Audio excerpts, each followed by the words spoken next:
I'd like to start off by saying I couldn't be here without being there. Let me say that again. I couldn't be here without being there. My recovery has landed me in the best possible place I could be in, personally, financially, and with the relationships that I've built. All of this is only possible by going through the hell of addiction and its destruction.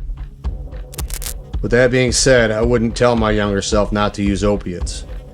I would like to give my younger self the insight and the confidence to quit sooner than I did.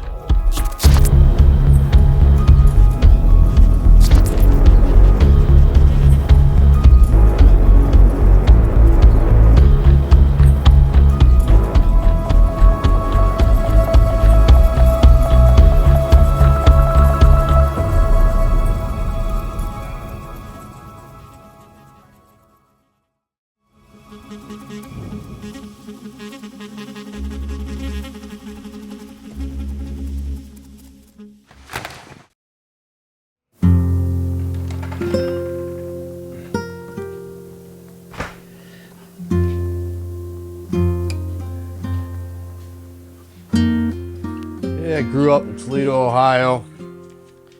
Hardworking, middle-class family in a hardworking, middle-class neighborhood. A lot of good times, a lot of great times, a lot of bad times as well.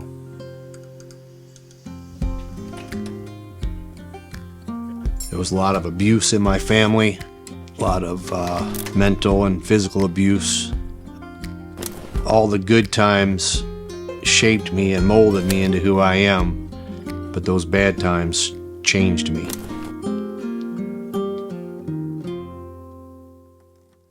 My greatest childhood passion was skateboarding.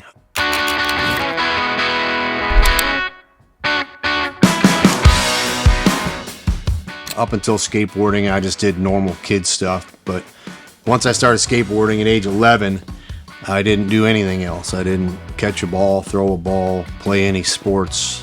I was consumed completely by skateboarding. My mom would take me everywhere to skateboard. She was heavily invested into caring and looking out for me. As a young kid, it was my father and my uncles. They had the cool bikes and the cool cars. From there, I looked up to the local skateboarding standouts and eventually to the pros in the magazines.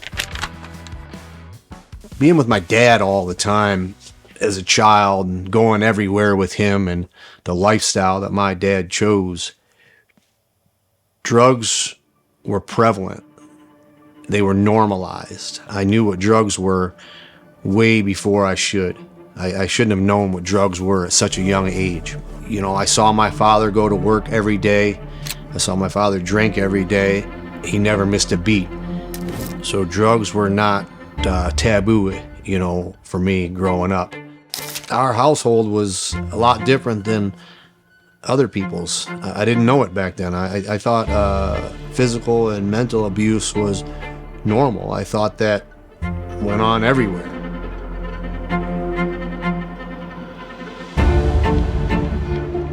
Watched my father do things he shouldn't do to my mom. And then I eventually, as a young teenager, tried to stop my father from putting his hands on my mom, and then eventually the abuse just was directed at me from that point. And I think that all happened because of my father's alcohol and drug addiction. That abuse continued until I finally left home, 16, 17 years old, I can't remember. And